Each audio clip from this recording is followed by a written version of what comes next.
The Story of the Youth Who Went Forth to Learn What Fear Was, by Jacob and Wilhelm Grimm. A certain father had 2 sons, the elder of whom was smart and sensible, and could do everything. But the younger was stupid, and could neither learn nor understand anything. And when people saw him, they said, "There's a fellow who will give his father some trouble." When anything had to be done, it was always the elder who was forced to do it. But if his father bade him fetch anything when it was late, or in the night time, and the way led through the churchyard or any other dismal place, he answered, "Oh no, father, I'll not go there, it makes me shudder," for he was afraid. Or when stories were told by the fire at night, which made the flesh creep, the listeners sometimes said, "Oh, it makes us shudder." The younger sat in a corner and listened with the rest of them, and could not imagine what they could mean. "They are always saying, 'It makes me shudder, it makes me shudder.' It does not make me shudder," thought he. "That, too, must be an art of which I understand nothing." Now it came to pass that his father said to him one day, "Hearken to me, you fellow in the corner there. You are growing tall and strong, and you too must learn something by which you can earn your bread. Look how your brother works. You do not even earn your salt." "Well, father," he replied, "I am quite willing to learn something. Indeed, if it could be but managed, I should like to learn how to shudder. I don't understand that at all yet." The elder brother smiled when he heard that, and thought to himself, "Good God, what a blockhead that brother of mine is. He will never be good for anything as long as he lives. He who wants to be a sickle must bend himself betimes." The father sighed and answered him, "You shall learn soon what it is to shudder, but you will not earn your bread by that."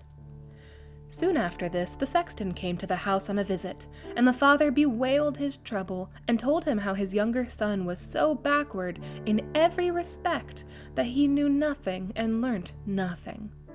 "Just think," said he, "when I asked him how he was going to earn his bread, he actually wanted to learn to shudder." "If that be all," replied the sexton, "he can learn that with me. Send him to me, and I will soon polish him."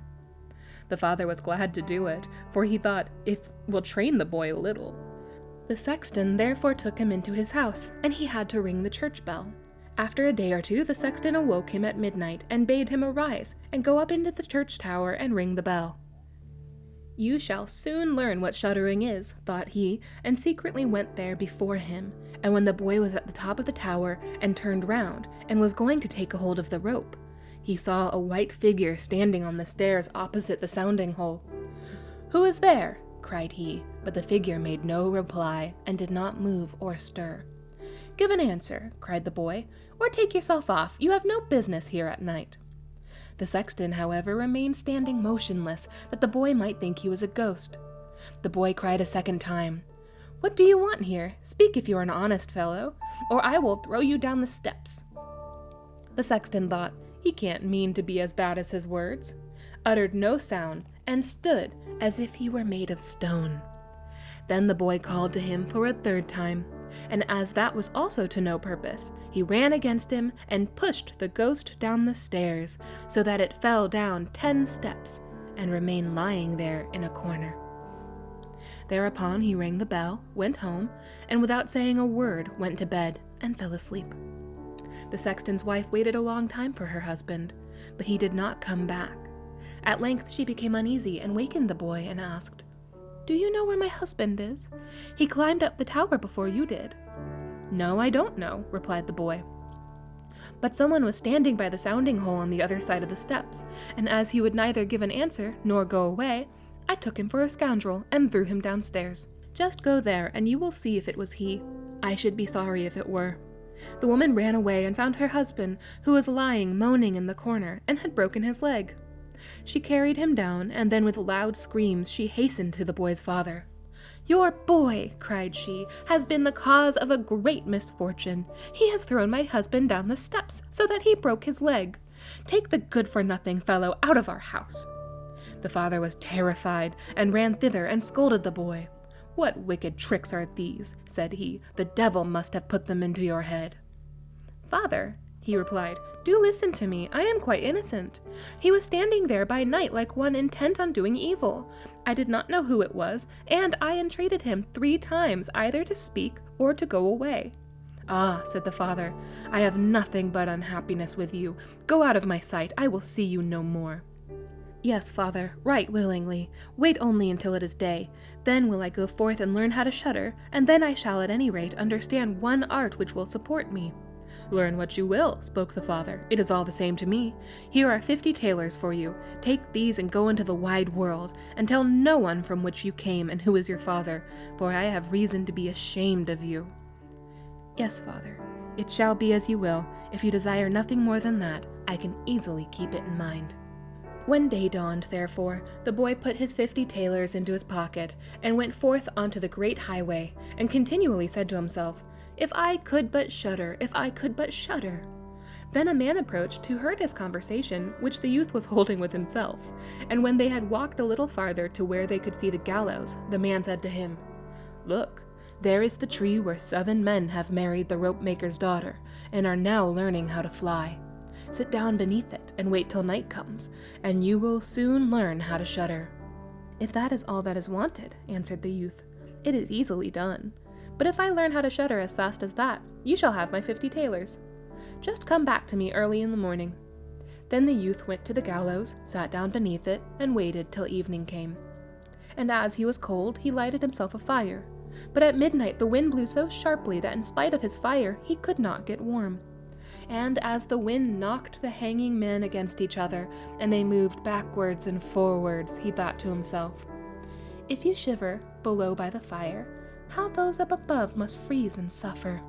And as he felt pity for them, he raised the ladder and climbed up, unbound one of them after the other, and brought down all 7.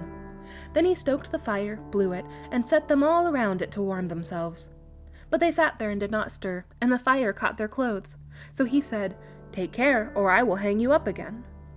The dead men, however, did not hear, but were quite silent, and let their rags go on burning.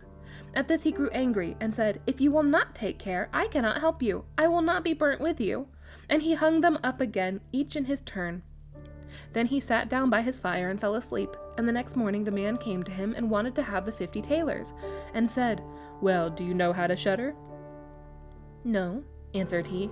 "How should I know? Those fellows up there did not open their mouths, and were so stupid that they let the few old rags which they had on their bodies get burnt."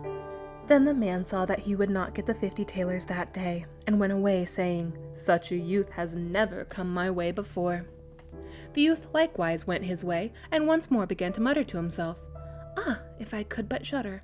Ah, if I could but shudder!" A wagoner who was striding behind him heard this, and asked, "Who are you?" "I don't know," answered the youth. Then the wagoner asked, "From whence do you come?" "I know not." "Who is your father?" "That I may not tell you." "What is it that you are always muttering between your teeth?" "Ah," replied the youth, "I do so wish I could shudder, but no one can teach me how." "Enough of your foolish chatter," said the wagoner. "Come, go with me. I will see about a place for you." The youth went with the wagoner, and in the evening they arrived at an inn where they wished to pass the night. Then at the entrance of the parlor, the youth again said quite loudly, "If I could but shudder! If I could but shudder!" The host who heard this laughed and said, "If that is your desire, there ought to be a good opportunity for you here." "Ah, be silent," said the hostess. "So many prime persons have already lost their lives. It would be a pity and a shame if such beautiful eyes as these should never see the daylight again." But the youth said, "However difficult it may be, I will learn it. For this purpose indeed have I journeyed forth." He let the host have no rest until the latter told him that not far from thence stood a haunted castle, where anyone could very easily learn what shuddering was, if he would but watch in it for 3 nights. The king had promised that he who would venture should have his daughter to wife, and she was the most beautiful maiden the sun shone on. Likewise in the castle lay great treasures, which were guarded by evil spirits, and these treasures would then be freed, and would make a poor man rich enough. Already many men had gone into the castle, but as yet none had come out again. Then the youth went next morning to the king, and said, "If I be allowed, I will willingly watch 3 nights in the haunted castle." The king looked at him, and as the youth pleased him, he said, You may ask for 3 things to take into the castle with you, but they must be things without life." Then he answered, "Then I ask for a fire, a turning lathe, and a cutting board with a knife." The king had these things carried into the castle for him during the day. When night was drawing near, the youth went up and made himself a bright fire in one of the rooms, placing the cutting board and knife beside it, and seated himself by the turning lathe. "Ah, if I could but shudder," said he, "but I shall not learn it here either." Towards midnight he was about to poke his fire, and as he was blowing it, something cried suddenly from one corner, "Ah, meow! How cold we are!" "You fools," cried he, "what are you crying about? If you are cold, come and take a seat by the fire and warm yourself." And when he had said that, 2 great black cats came with one tremendous leap, and sat down on each side of him, and looked savagely at him with their fiery eyes. After a short time, when they had warmed themselves, they said, "Comrade, shall we have a game of cards?" "Why not?" he replied. "But just show me your paws." Then they stretched out their claws. "Oh," said he, "what long nails you have! Wait, I must first cut them for you." Thereupon he seized them by the throats, put them on the cutting board, and screwed their feet fast. "I have looked at your fingers," said he, "and my fancy for card-playing has gone." And he struck them dead and threw them out into the water. But when he had made away with those 2, and was about to sit back down again by his fire, out from every hole and corner came black cats and black dogs with red-hot chains, and more of them came until he could no longer move, and they yelled horribly, and got into his fire, pulled it to pieces, and tried to put it out. He watched them for a while, but at last, when they were going too far, he seized his cutting knife and cried, "Away with you, vermin!" and began to cut them down. Some of them ran away, the others he killed, and threw out into the fish pond. When he came back, he fanned the embers of his fire again and warmed himself. And as he thus sat, his eyes would keep open no longer, and he felt a desire to sleep. Then he looked round and saw a great bed in the corner. "That is the very thing for me," said he, and got into it. When he was just going to shut his eyes, however, the bed began to move of its own accord, and went over the whole of the castle. "That's right," said he, "but go faster."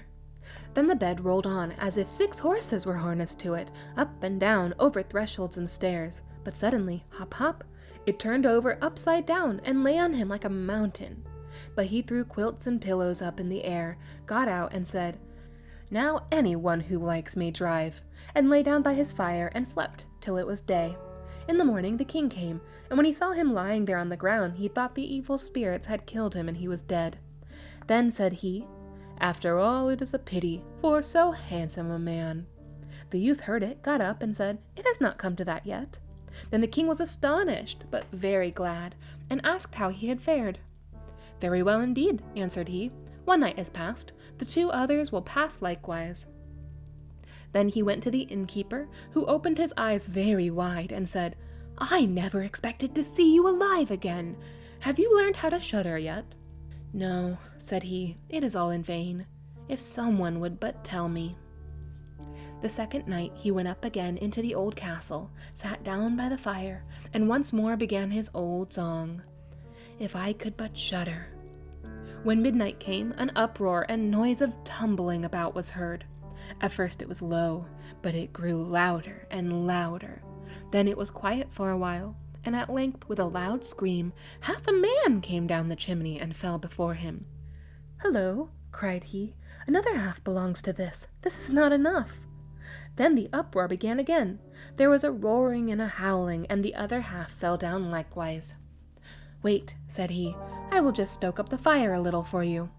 When he had done that, and looked round again, the 2 pieces were joined together, and a hideous man was sitting in his place. "That is no part of our bargain," said the youth. "The bench is mine."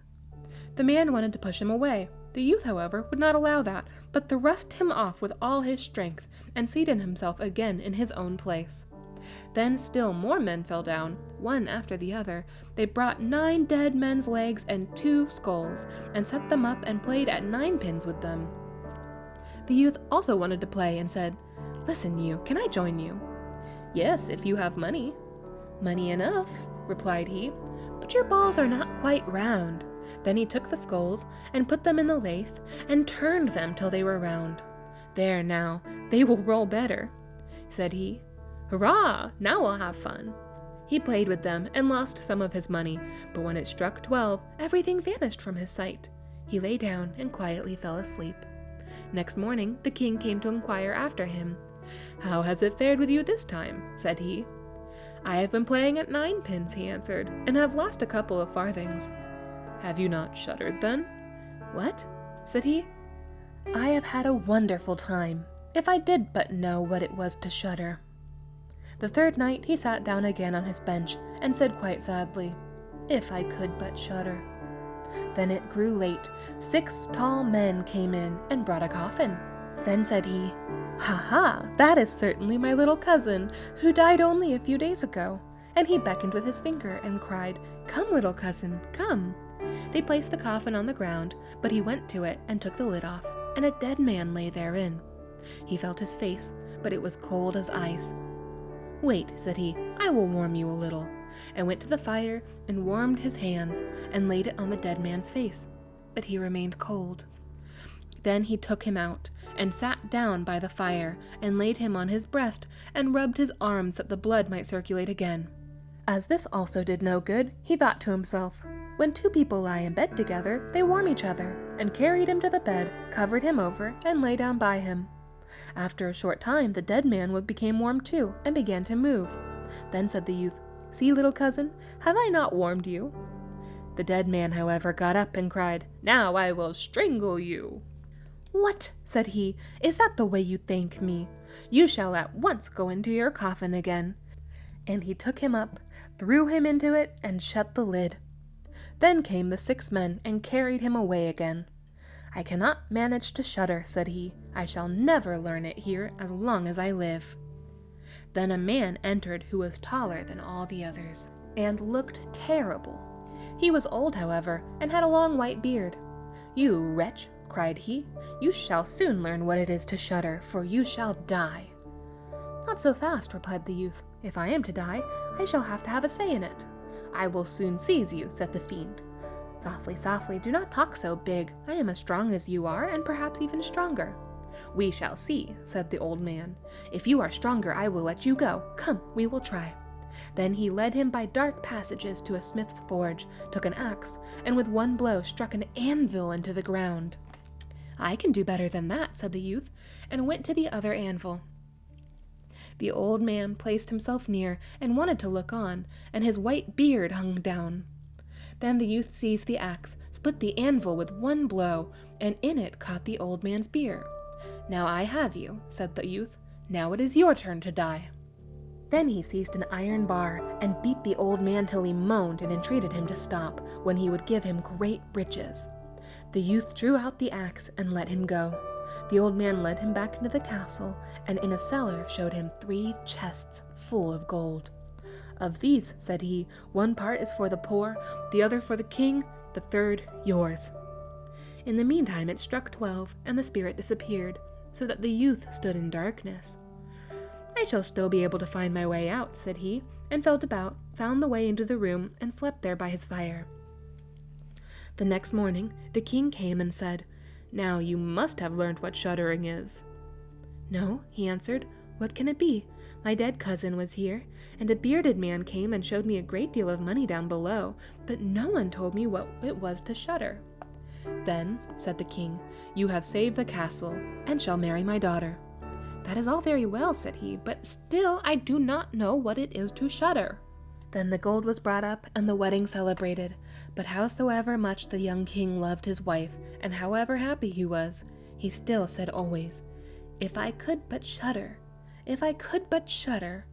And this at last angered her. Her waiting maid said, "I will find a cure for him. He shall soon learn what it is to shudder." She went out to the stream which flowed through the garden, and had a whole bucket full of gudgeons brought to her. At night, when the young king was sleeping, his wife was to draw the clothes off of him, and empty the bucketful of cold water with the gudgeons in it over him, so that the little fishes would sprawl about him.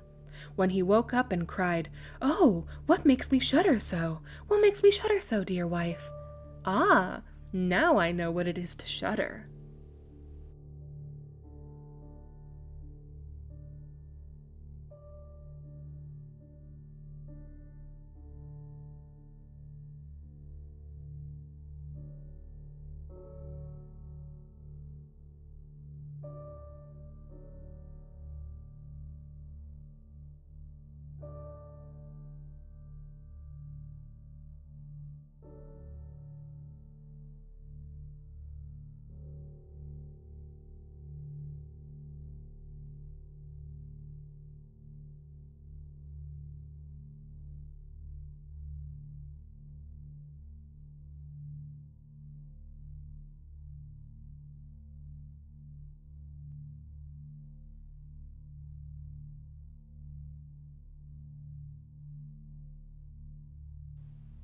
And that was the story of the young man who went out to find fear.